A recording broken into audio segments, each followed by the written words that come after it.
already started the video. Hey guys, wait up here. Let me turn this off. I'm over here jamming out. Guys, the answer to your do now is, for the first one, you got 6 hundreds divided by 2, which equals 3 hundreds. The second one was 6 tens divided by 2, which gives you 3 tens. And we're going to approximate or estimate and round the next two. If we look at 208 divided by 37, I can round or estimate 37 up to 40. And if I count or skip count or multiply by 40, 40 times 1 is 40, 80, 60, 120, 160, 200. So if I multiply 40 times 5, I get 200. That's the closest to the dividend that's there, or the 208. So my answer is going to be 5. The answer is A again. The next problem is 128 divided by 57. I'm going to round the divisor, which is the 57, up to 60. So I take 60 plus 60 gives me 120. That's going to be the closest I'm going to get to 128. I did it twice. I multiplied 60 times 2. So my answer again is going to be A. So today, our scholars will be able to, and I'm going to read this because it's so big. I would prefer to show you an example. It's divide 3 and 4 digit dividends by two digit divisors representing 2 and 3 digit quotients. Reasoning about decomposition of successive remainders in each place value. Very simple. Our dividend is going to be 3 or 4 digits, just like this one right here, 2,683. Then I'm either going to divide it by 2 digits, which is a 40, or 3 digits, which could be 400. In this particular instance, I'm using the 40, which equals 2 or 3 digit quotients. So that is 67 is 2 digits. And then it talks about the decomposition of understanding that there is a remainder. So with the remainder 3. So basically that's what we're doing. Long division. So let's get started.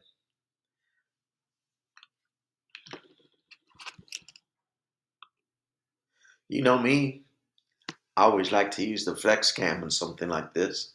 My first problem is going to be 590 divided by 17. And the first thing we're going to do is guesstimate or estimate. Let me go to the flex cam. So I have 17 as my divisor. Can anybody tell me what I might round it up to?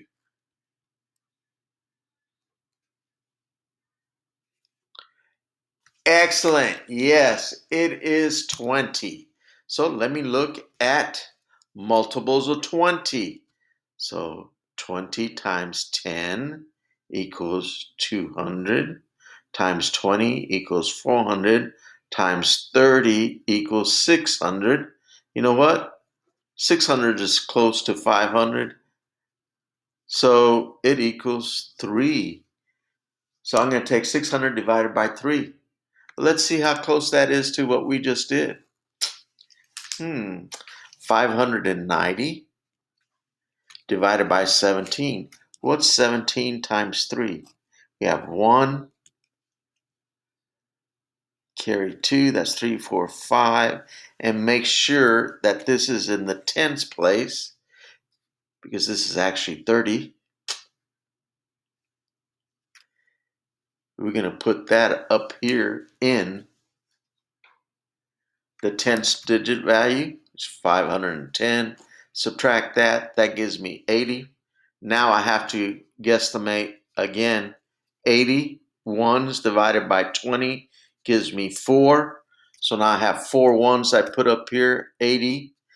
What is 17 times 4? Excuse me. That's 8. Carry 2, 68.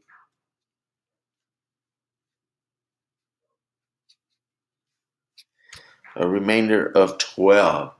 So that's going to give me 34 times the remainder of 12. How do I make sure I have it right? I take 17 times 34, gives me 8, carry 2, that's 68. Drop down to 0 because I'm going into the tens, that's 1.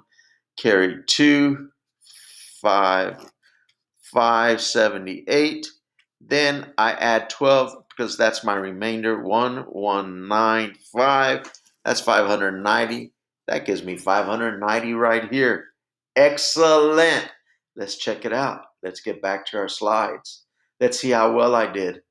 Here's everything I rounded. I rounded the first time to 6 tenths divided by 20. That gives me 3 tenths. And then the second time around, I did the 80 ones divided by 20, gave me 4 ones. So let's solve it. The answer I got was 34 with the remainder 12.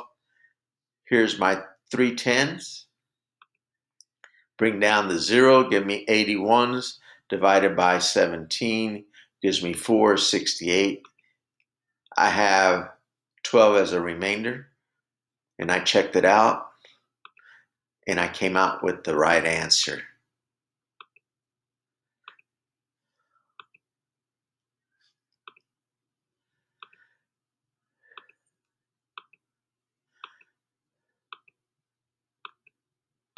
So that gives me 590. Excellent. I did a good job. I did a good work here. Guys, take a look at it. Make sure you know it, because you know what? You're going to be using those skills next to go ahead and do the next problem. I want you to see what you just learned. I'm going to give you 2 minutes, and I'll see you in the next slide with the answer. The problem you're going to be doing is 887 divided by 27. See you in 2 minutes.